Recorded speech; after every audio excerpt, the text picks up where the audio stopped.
back to Ask Nikki P. I'm going to jump right into today's question. Okay, hey Nikki, how do you get along with your boyfriend / husband's family when you feel that they don't really like you? Even though it might not be true, it's just the way they are. How do you deal with that? Specifically with the sister / sister-in-law.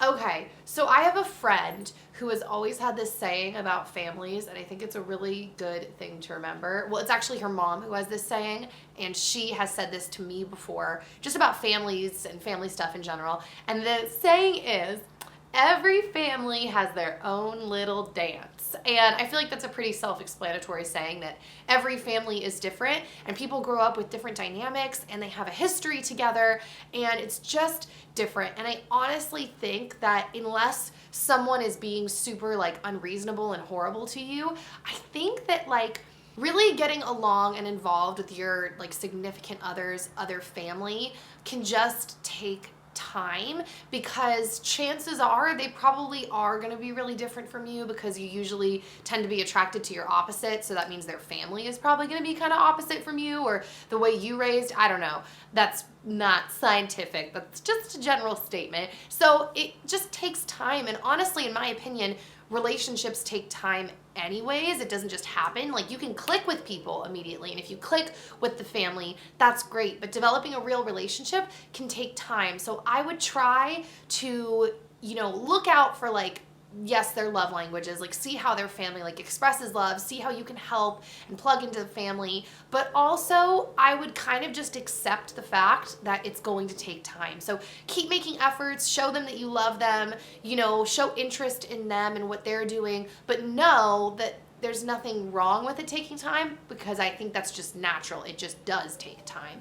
So yeah, I know that's kind of a short answer, but that would be my encouragement or suggestion to you. I feel like the question that everyone is going to ask is how I have gotten along with Dan's family, and I will say kind of the same piece of advice I said in the beginning. His family is very, very different than mine, but that's because Dan is very different than me. So it's been we've never had any major problems or anything, but it has been a journey in getting to know each other, and we're still getting to really know each other. And like Sarah said, my friend said, every family has their own little dance, so their dance is a little different than mine, and it's just a lifelong journey of getting to know each other and show each other that we love each other. I just use the word each other a lot in that sentence, but yeah, so that is just going to be the general blanket I'll put over that, is there hasn't been anything major. But just like every single relationship, if I just sat here and was everything is perfect all the time, guys, that's just not true. Anything in my life, nothing is just perfect all the time.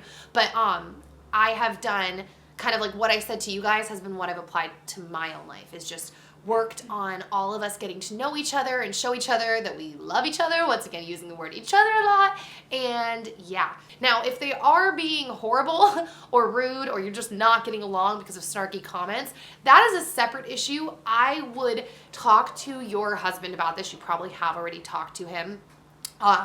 But that is honestly, in my opinion, where he should step in and say something, because when you're married, it's you're his family now, and his family is still his family, but you're his first priority, at least in my opinion. So if they're saying something, your husband should step in, and it would be good for you all to talk. So that being said, I'm going to open up the Twitter question. Okay, this is good. This is a good basic question. What do you do when you have no friends? This is the short answer.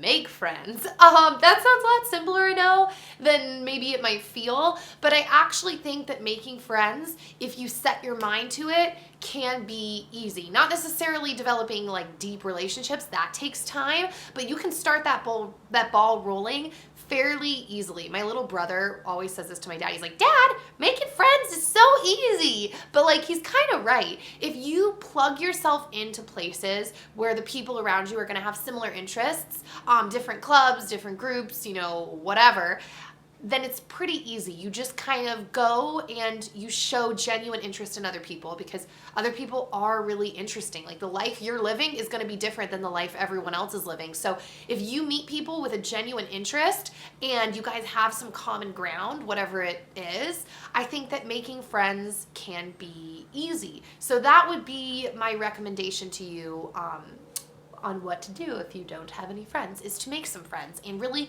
push yourself. And even if it doesn't feel easy, tell yourself, this is easy. I'm just showing interest in other people, because everybody wants other people to show interest in them. Like, I feel like the majority of us are really good at sitting there being like, I want other people to reach out to me. Like, I'm always the one reaching out to other people. But I think everybody feels that way. So if you just know that and go, okay, fine, I'm just gonna get over it and just reach out to other people and be interested in other people and give other people what I want, I honestly think that that is the best way to make friends. So that is it. Send your messages to AskNikkiP, or your questions at gmail.com, or use the hashtag on Twitter, AskNikkiP, and I will see you all very soon. All right, bye guys.